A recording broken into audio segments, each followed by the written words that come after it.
Hello, I'm about to work section 5.7, dividing a polynomial by a monomial. We have been working with polynomials. We have added them, we have subtracted them, we have multiplied them. Now it is time to divide them. There are two kinds of division. This is the easier kind when we're dividing by a monomial. Remember, a monomial is just one term. If you look at the denominator, remember fractions are divisions. So if you look at the bottom on all of these, you will not see an addition or a subtraction. This one's written a little bit differently, but there's still no addition or subtraction in here. So in this case, we get to use this pattern. Just a quick look at the next section. We'll have to use something different when we're dividing things with an addition or subtraction in the bottom. That's 5.8, we'll get there. Okay, now what we're going to do when we have problems like this is we do treat these like a fraction. We're going to break it up into multiple small fractions and then reduce each one into lowest terms. So think of this as the answer to an addition or subtraction problem with fractions. You had a common denominator, and then we were able to combine the numerator together and put it over the denominator. What we're going to do is we're going to back up one step, and we're going to split it up into multiple fractions. So this one becomes 120 x to the 6th over 2x minus, and it's a minus because that's a minus,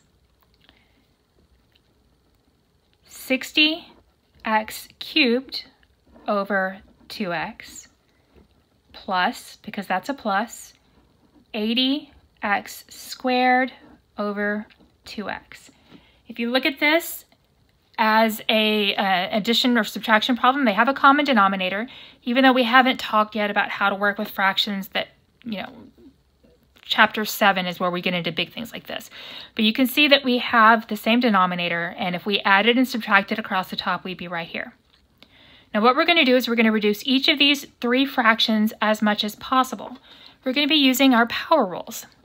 Mainly, we're going to be dealing with the numbers as we've always dealt with the numbers, but mainly we're going to be dealing with this, okay? If you have the same base, like we have x is here, same base, then we subtract their exponents, okay? So let's do this one. 120 divided by 2 is 60. Remember that each of these has an understood first power on it.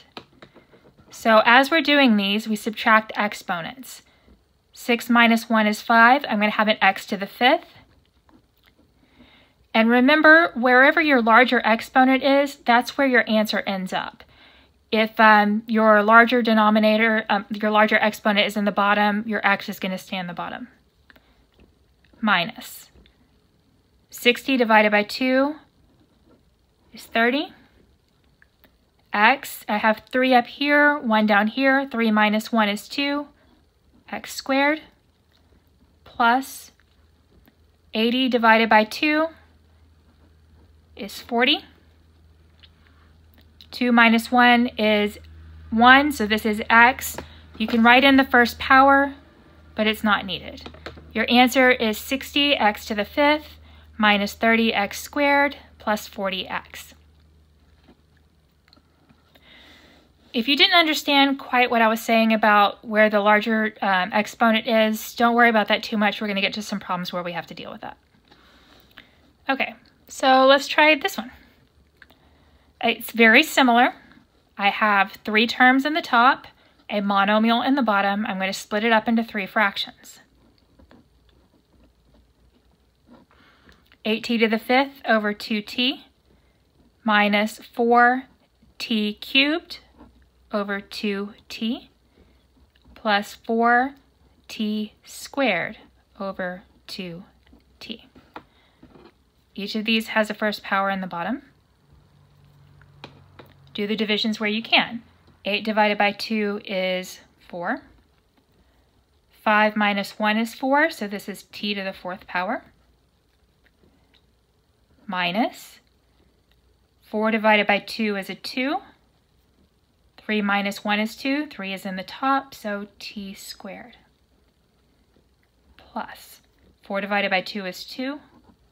2 minus 1 is 1, so this is t to the understood first power.